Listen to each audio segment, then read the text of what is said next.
In 1969, a few computers in California began talking to each other, not through wires meant for telephones, but through a network that didn't yet have a name. No one at that moment could have imagined that this quiet experiment would one day connect billions of people, reshaping everything from commerce to culture, from love to war. But the truth is, the internet was never born out of peace. It was born out of fear. Fear of nuclear annihilation, fear of falling behind, and fear of losing the most important race of the 20th century, the Cold War.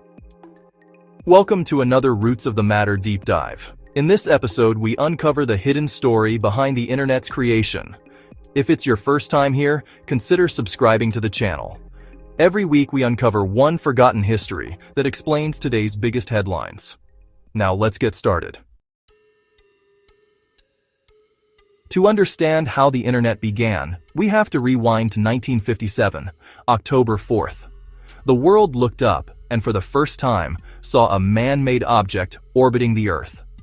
Sputnik 1, a 184-pound metal sphere from the Soviet Union, beeping across the night sky, broadcasting not just a signal, but a message. That message was clear. The Soviets got there first. In Washington, panic spread faster than any digital signal ever could. If the Soviets could launch a satellite, maybe they could launch a nuclear missile next. And in the halls of power, that fear set off something extraordinary.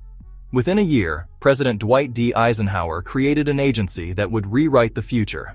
The Advanced Research Projects Agency, or ARPANET. Its mission? Simple but ambitious. Never be caught off guard again. ARPA wasn't about building weapons, at least not directly. It was about ideas. Wild, untested, expensive ideas from people who thought differently.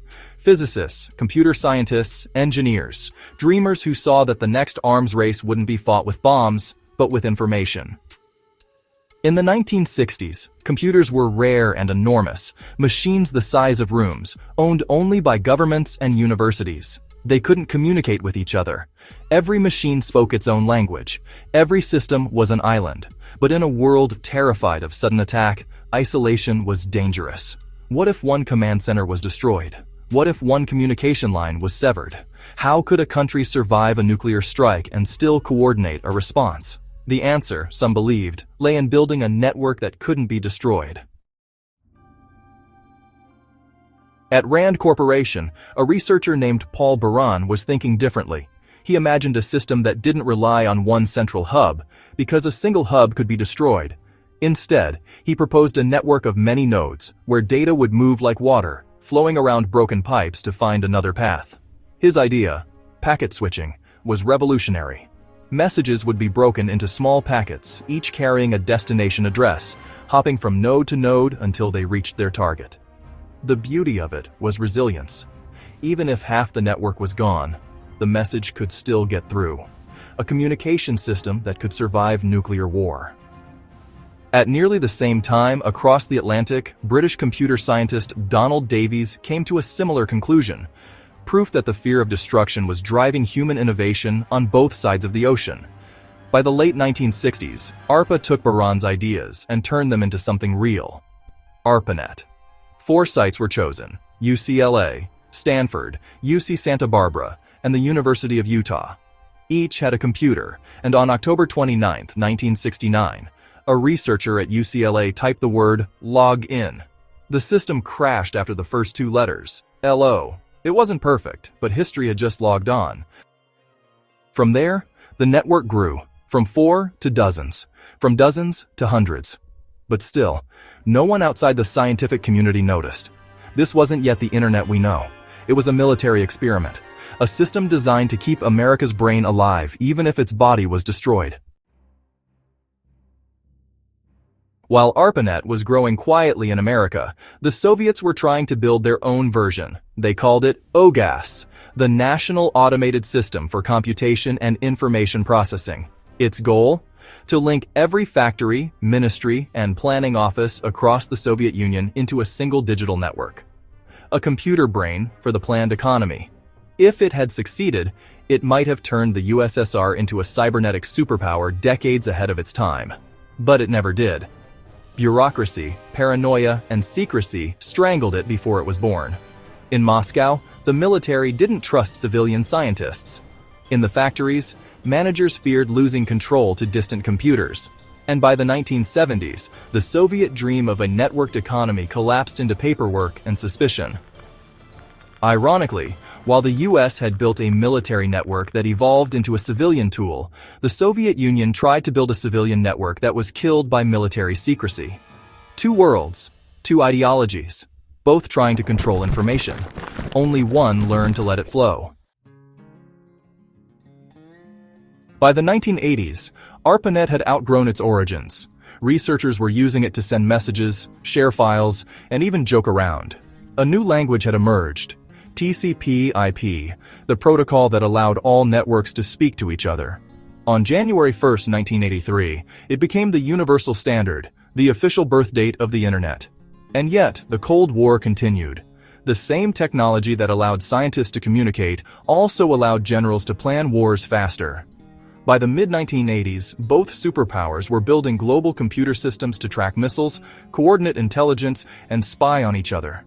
But here's the twist. What the Cold War had built for survival, ordinary people began using for connection.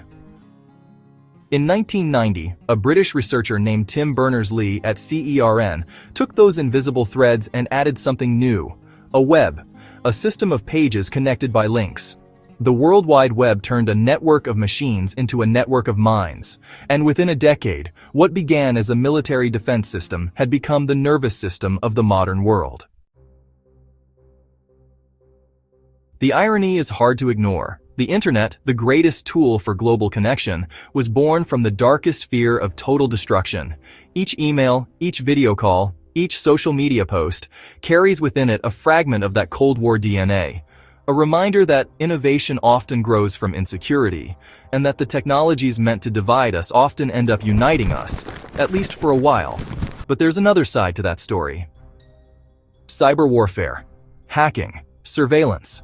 The same decentralization that made the system resilient also made it impossible to control. Today, governments battle not over missiles, but over data. Propaganda travels faster than truth. Information itself has become the new nuclear weapon. In a way, the Cold War never truly ended. It just moved online. The story of the Internet isn't about computers. It's about people. Scientists, soldiers, idealists, all trying to protect their way of life in an age of uncertainty. And maybe that's the real root of the matter. Every great technological leap in history has been driven by the same tension between fear and curiosity, control and freedom. From the atom bomb to the microchip, from Sputnik to Silicon Valley, the Cold War didn't just divide the world, it built the world we live in. So the next time you open your browser, send a message, or scroll through endless headlines, remember that you're using a tool born from a time when the world stood seconds away from destruction, a tool meant to outlast a nuclear war, and somehow it did. That's it on this edition of Roots of the Matter. If you've watched this far, why not subscribe to the channel for more videos like this to come? And let us know what you think about the video in the comments section too.